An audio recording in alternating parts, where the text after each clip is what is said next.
First of all, आपने जितनी भी बुक्स रिकमेंड की हैं अभी तक, फॉर एग्जांपल लेट सपोज आपने पीआर यादव पढ़ी होगी, आपने टारगेट हाई पढ़ी होगी, आपने एनक्लेक्स भी किया होगा, उसके अलावा आपने कहीं क्यू बैंक कहीं से लिया होगा, फॉर एग्जांपल कोई भी टेस्ट सीरीज ज्वाइन की होगी, तो अब आपको क्या करना है विद योर नोट्स। जिस बच्चे ने अपने लास्ट मिनट रिवीजन नोट्स या अपने शॉर्ट नोट्स प्रिपेयर कर रखे हैं उसके लिए तो वो बहुत ही अच्छी चीज़ है, बट जस्ट इन केस अगर किसी बच्चे ने नहीं प्रिपेयर किए हैं या वो नहीं कर पाया है या कर पाई है, उसके लिए भी मेरे पास एक सोल्यूशन है। सबसे पहले आपको क्या करना है, आपके जितने भी क्वेश्चंस अभी तक गलत हुए हैं आपने कहीं ना कहीं उनको मार्क किया होगा। फॉर एग्जांपल आप टारगेट हाई कर रहे हो, आप पीआर यादव कर रहे हो, आपके जो क्वेश्चंस गलत हुए होंगे आपने उनको मार्क किया होगा। अब आपको क्या करना है, उन क्वेश्चंस को दोबारा रिवाइज करना है। जो क्वेश्चन सही हैं लगभग वो क्वेश्चन ऑलमोस्ट एवरी टाइम सही होते हैं, बट जो क्वेश्चंस गलत हैं लगभग एवरी टाइम वो क्वेश्चंस कहीं ना कहीं हमारे गलत होते हैं। तो उनको करेक्ट करने के लिए आपको क्या करना है, उन क्वेश्चंस की रिवीजन करनी है। सेकंड पॉइंट, आपको क्या करना है, जो आपके पास टारगेट हाई है, कोई भी एडिशन है चलेगा, आपको स्टार्टिंग के 25 पेजेस तो पढ़ने ही है। मैंने प्रीवियस वीडियो में भी बताया था, वो बहुत highly highly highly recommended, highly important, उसको देखे बिना पेपर में मत बैठना, इट्स माय रिक्वेस्ट।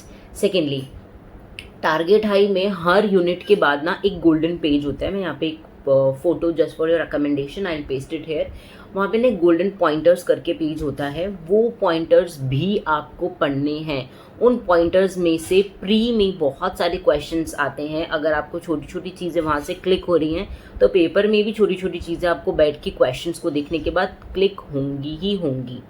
ठीक है, गोल्डन पॉइंट्स हो गए। थर्ड, टारगेट हाई की जो इमेजेस है ना, एक इमेजेस हैं जो यूनिट्स के बाद हैं, फॉर एग्जांपल एफओएन के बाद हैं, और लास्ट में जितने भी हमारे पीवाईक्यूज हैं उनसे पहले भी हमारे पास पूरा एक इमेज बैंक है। बट यूनिट्स जितनी भी हैं, फॉर एग्जांपल कार्डियो की यूनिट है उसमें सारी यूनिट्स हैं, माइक्रो की यूनिट है उसमें, साइकाइट्री की यूनिट है उसमें, ओबीजीवाई की यूनिट है, उन यूनिट्स के बीच में भी जो इमेजेस दे रखी हैं एक बार उन इमेजेस से गो थ्रू होकर जाना। लेट्स एग्जाम्पल, और ये सच एग्जाम्पल है, नॉर्सेट 8 की बात है, जो इस बार ट्यूब पूछी गई थी पेपर के अंदर, जो हम cleft lip and cleft palate वाले बच्चे में यूज़ करते हैं, जो पिजन शेप सकिंग ट्यूब होती है, वो same to same image target high की थी। ऐसा होता है ना, चीज़ें आंखों के सामने बट हमें दिखती नहीं है, तो प्लीज़ एक बार अपनी आंखों के सामने से उसको रिवाइज कर लेना, एक बार अपनी गो थ्रू हो जाना, गोल्डन पॉइंट्स करने हैं, गलत क्वेश्चंस रिवाइज करने, और क्या करना है, जो आपकी कंप्लीट हो गई। अब आते हैं आपके लास्ट मिनट रिवीजन नोट्स के ऊपर। आपके जितने भी क्वेश्चंस पहले गलत हुए होंगे, आपको कुछ नई चीज़ें मिली होंगी जो आपको लगता है कि शायद आपके नोट्स में नहीं है, आपने उनको ऐड ऑन किया होगा, आपने उसके लिए भी तो कोई ना कोई एक नोटबुक बनाई होगी, एक सेपरेट रजिस्टर बनाया होगा, कुछ पेजेस बनाए होंगे, तो अब समय है उन्हीं पेजेस को दोहराने का, उन्हीं पेजेस को रिवाइज करने का। एक छूटा है तो पहले उसको उठा के पढ़ लेना, क्योंकि फोमो बहुत बुरा होता है। जो चीज़ें याद होती हैं जस्ट बिकॉज ऑफ फोमो, आप याद की हुई चीज़ों पे भी गलत आंसर टिक कर देते हो, क्योंकि आपके दिमाग में प्रेशर होता है, यार मैंने वो टॉपिक नहीं पढ़ा, मेरा छूट गया। सिमम करो। अब हम नेक्स्ट एक टॉपिक के बारे में बात करते हैं। ये हो गया आपको लास्ट मिनट पे क्या क्या करना है। पीआर के गलत क्वेश्चंस करने हैं, टारगेट के गलत क्वेश्चंस करने हैं, एनक्लेक्स करनी है, एनक्लेक्स से गलत क्वेश्चन करने हैं, उसके रैशनल्स पढ़ने हैं। Please, it's very very very important. अगर आपके पास समय है, अगर बचता है 24 घंटे में से, तो एनक्लेक्स में छोटे छोटे पॉइंटर्स दिए होते हैं डिड यू नो के नाम से, उनको पढ़ लो। उसमें से क्वेश्चंस बनते हैं। ब्लड ट्रांसफ्यूजन 110% हर पेपर में आता है, तो आपको ब्लड ट्रांसफ्यूजन के बारे में सब कुछ पता होना चाहिए, सब कुछ। मैं इंपॉर्टेंट टॉपिक्स बहुत बार आपको डिक्टेट भी कर चुकी हूँ, मैं वीडियो भी डाल चुकी हूँ। इंपॉर्टेंट टॉपिक्स के बारे में इमेज बेस्ड बहुत ज़रूरी है। जितनी भी ट्यूब्स पढ़ रहे हो आप, एफओएन में कुछ भी पढ़ रहे हो ना, आपके दिमाग में ये होना चाहिए क्या इसकी कोई इमेज है, क्या इसका कुछ है। जैसे एग्जाम्पल, इस बार बड़ा डिफरेंट क्वेश्चन, वो थिनार मैन्यूअर आ गया था, राइट, तो आपको थोड़ा स्ट्राइक करना है। नेक्स्ट अब हम बात करते हैं नेक्स्टली कि आपको टॉपिक्स को पेयर अप करके पढ़ना कैसे हैं इस लास्ट के 1 मंथ के अंदर। जो मेरी स्ट्रैटेजी थी ना, मेरी स्ट्रैटेजी यही थी, what I used to do is कि मैं एक मेजर सब्जेक्ट और एक माइनर सब्जेक्ट दोनों को साथ करके पैरेलल कर पढ़ती थी।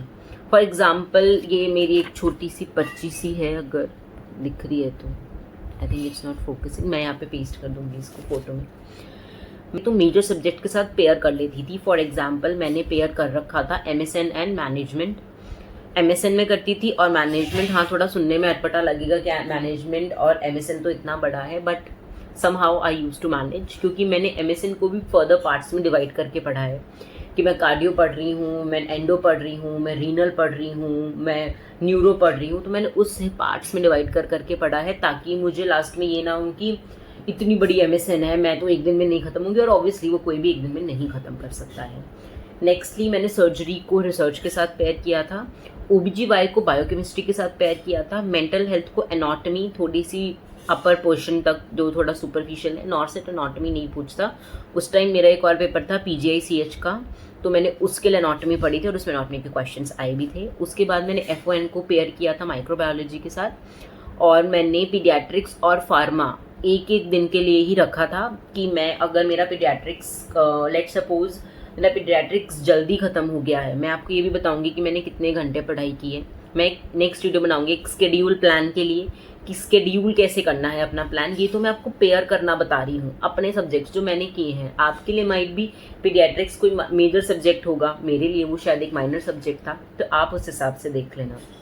मैंने पीडियाट्रिक्स एंड फार्मा को एक साथ लिंक किया। उसके बाद मैंने कम्युनिटी को पूरा एक टाइम दिया, because community is my weaker subject. Community में थोड़ा मेरा हाथ तंग। मॉर्निंग में टेस्ट लगाए हैं मैं अपनी कोचिंग के जितने भी मेरे टेस्ट थे, हमें QBanks मिलते थे एक्सेस करने के लिए, मैंने वो सारे टेस्ट लगाए।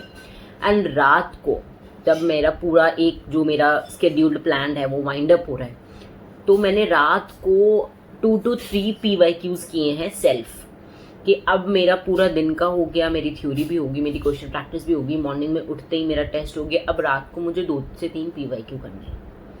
मैं इसके बाद जो नेक्स्ट वीडियो है वो मेरी स्केड्यूल प्लान की है, कि मैंने कैसे अपना स्केड्यूल रखा था लास्ट के 3 मंथ्स, और मैंने उसे मंत्रा की तरह फॉलो किया है कि मुझे यही करना है और ऐसे ही करना है।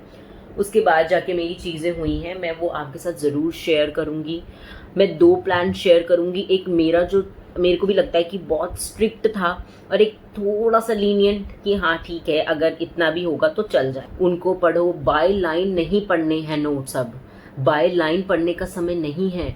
जो उस टाइम पे हाईलाइटेड पॉइंट्स है ना, अब सिर्फ उसको ही पढ़ने का समय है। बाय लाइन मत पढ़ने बैठ जाना, फिर तो 1 महीना नोट्स में निकाल दोगे। क्वेश्चन प्रैक्टिस भी तो करनी है, टेस्ट टेकिंग स्ट्रैटेजी भी तो बनानी है। मैं आपको ये भी बताऊंगी कि आपको क्वेश्चन अटेम्प्ट कैसे करना है, क्वेश्चन को देखते कैसे हैं, रूल आउट टेक्निक क्या होती है, एग्जैक्ट आंसर टेक्निक क्या होती है, हाइट टेक्निक क्या होती है। ये चारों टेक्निक के बारे में मैं आपको बताऊंगी जो मैंने फॉलो की थी अपने क्वेश्चंस को सॉल्व करने के लिए। Do stay connected, stay positive, अपनी चीज़ें निकालो, अभी भी समय है, पढ़ना शुरू कर दो। Best of luck. अब मैं नेक्स्ट वीडियो आपके लिए शेड्यूल करूँगी फॉर माय डे शेड्यूल, कि मैंने कैसे पढ़ाई की, कितने टाइम स्लॉट्स में पढ़ाई की, और मैंने अपनी थ्योरी के साथ साथ अपने क्वेश्चन प्रैक्टिस किस तरीके से पेयर अप की थी। Okay, best of luck to you again. अच्छे से पढ़ाई करो। You need any notes, anything, do pin me in the comment section और do DM me in my Instagram. मैंने इंस्टाग्राम खोल लिया है बाय द वे अब। यस, मैंने ऐसे 2 दिन पहले अपना अकाउंट बनाया है, मैं लिंक डिस्क्रिप्शन में डाल दूंगी। अगर आप यूज़ कर रहे हो तो फॉलो करना, अदरवाइज कोई ज़रूरत नहीं है अभी फॉलो करने की। जब सिलेक्शन हो जाएगा, ऑफर लेटर आ जाएगा, फोटो खींच के डालोगे, तब मेरे को फॉलो कर लेना, ठीक है। Till then best of luck.